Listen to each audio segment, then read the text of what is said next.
5. The Liturgy in the time of Maximus the Confessor.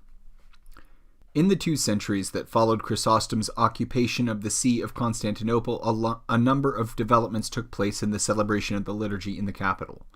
The great church itself, damaged in the disturbances which accompanied Chrysostom's expulsion from his bishopric in 404, was finally destroyed in the Nike riots under Justinian in 532, and replaced by the magnificent new Hagia Sophia, the mother church of Byzantine Christianity, and increasingly the model for Byzantine liturgical worship. The new great church provided the architectural setting for a rite which, during these centuries, was steadily receiving additions to its prayers and other formulae, and whose ceremonial was steadily evolving. We have information from various sources about these developments, which produced the rite upon which Maximus the Confessor commented in his Mystagogia early in the 7th century, and to which he is the chief witness. These developments took place against a background of continuing doctrinal controversy, which was not without its effect on the liturgy in Constantinople, where the population took a lively interest in both doctrine and worship. Debate focused on the doctrine of the person of Jesus Christ, to which the theological traditions of Alexandria and Antioch took differing approaches. The former tended to emphasize the divinity of Christ. Alexandria tended to emphasize the divinity of Christ, at what some thought to be the cost of his full humanity.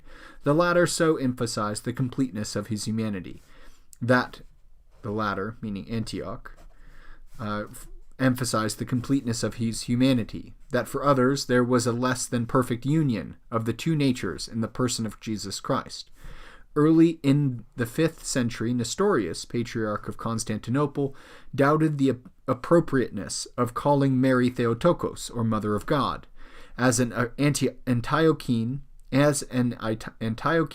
he preferred Christotokos. The Third Ecumenical Council of Ephesus in 431 affirmed the correctness of applying Theotokos to Mary, and the title passed into frequent liturgical use in the Byzantine tradition, always quick to reflect contemporary dogmatic definition.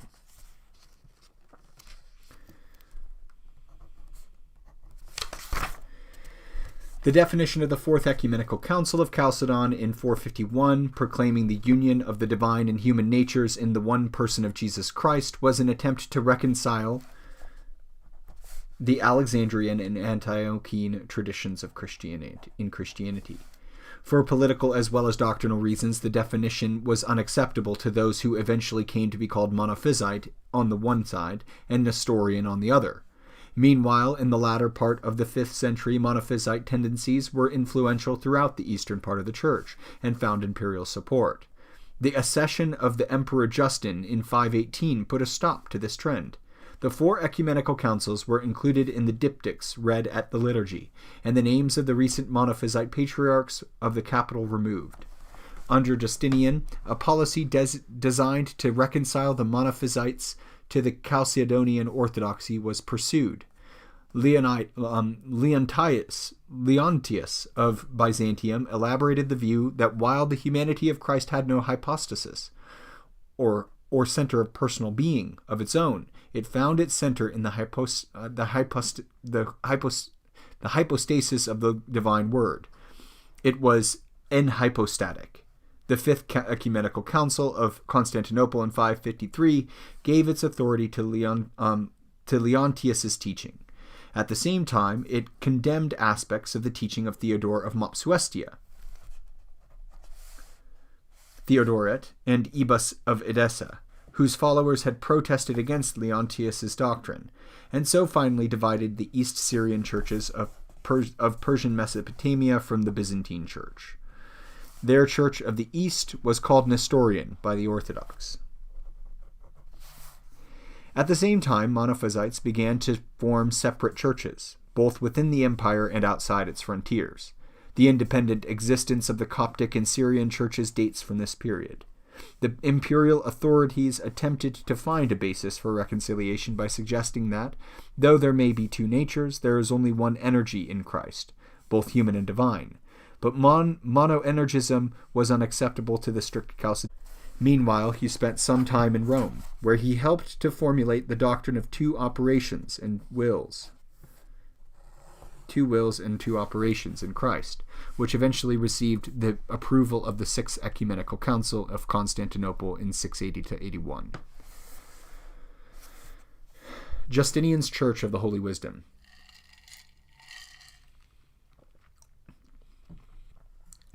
In the course of the 5th century, a number of churches were built in Constantinople.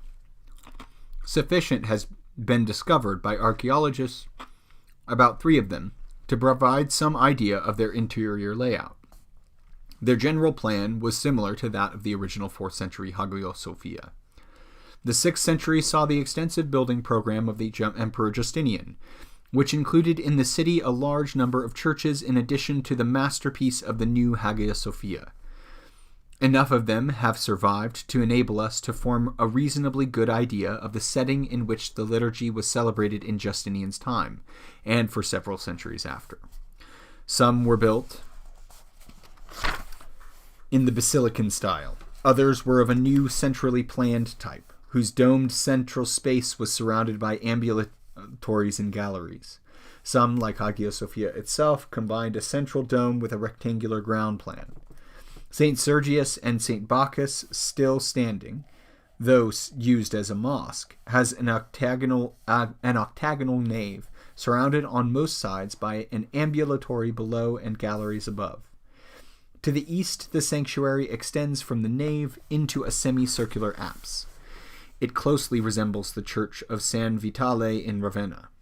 Similar to both was the Church of St. John the Forerunner in the Hebdomon suburb of Constantinople. Hagia Irene, on the other hand, most of which has survived, had a rectangular ground plan with a sanctuary apse at the east end.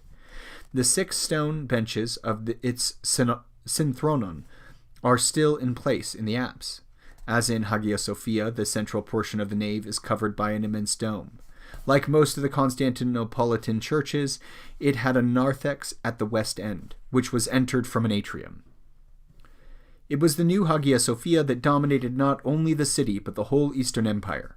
It stands now substantially as it was built by Justinian's architects, Anthemius and Isidore.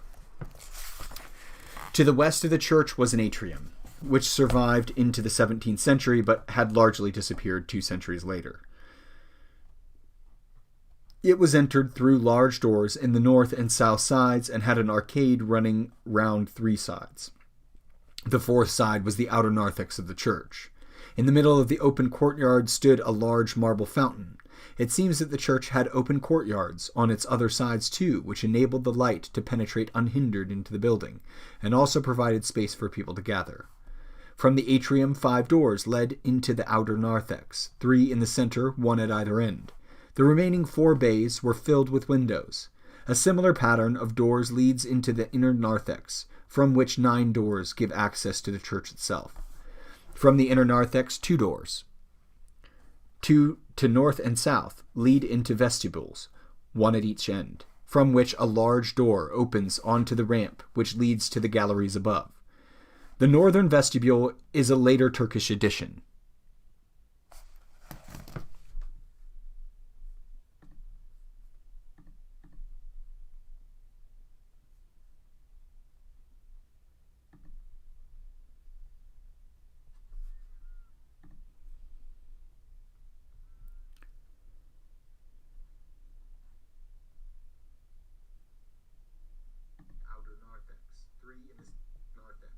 From which 9 doors give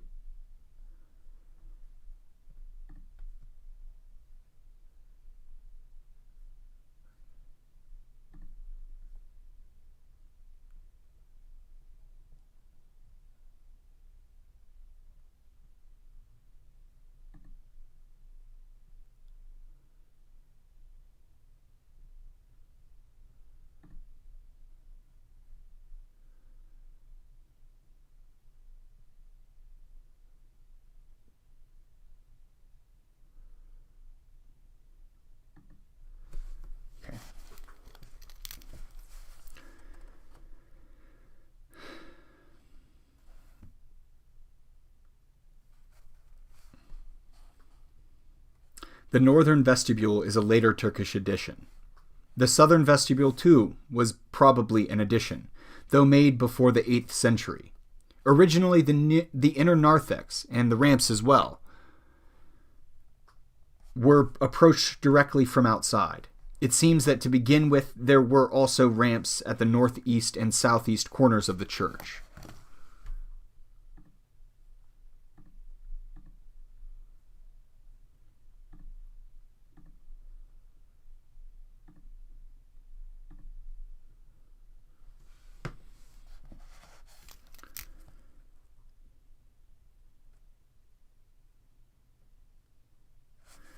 I'm going to start this back from here.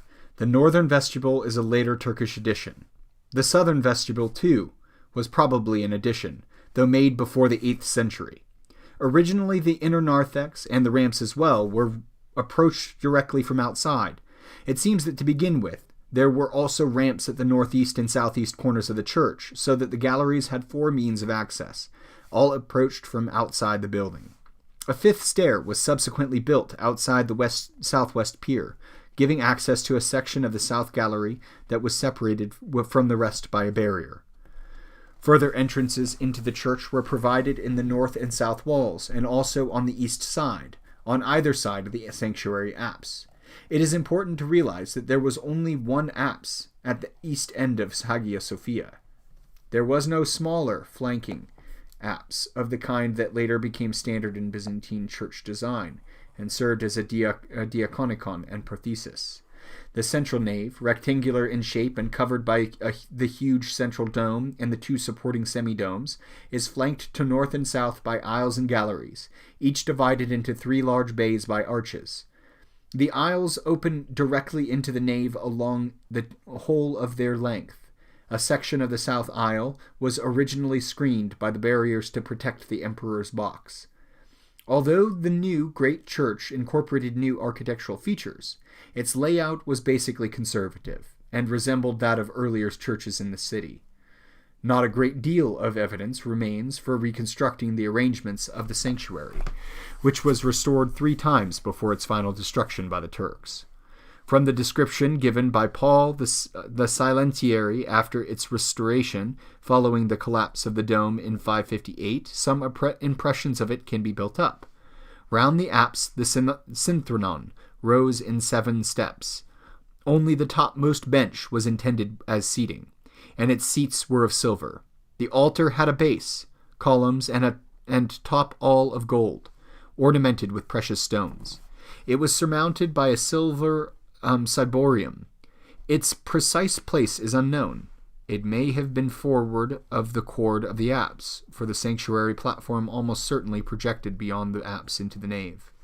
It was protected by chancel slabs, set into 12 columns, which rose above them to support an architrave, on which were set images of Christ, the Virgin, apostles, and angels.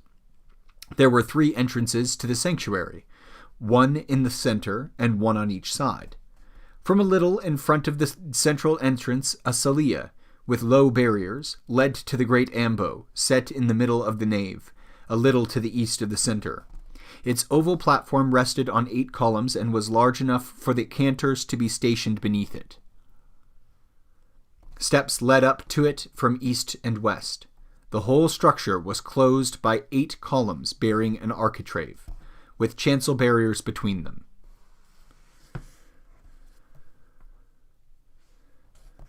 The liturgical arrangements of Justinian's great church were those which had been characteristic of the city's churches for the past 2 centuries. But if it was conservative in this respect, the new Hagia Sophia marked the beginning of a new era in Byzantine church design. In particular, the dome became a characteristic of Byzantine churches, and came to play a central part in the interpretation of the building itself.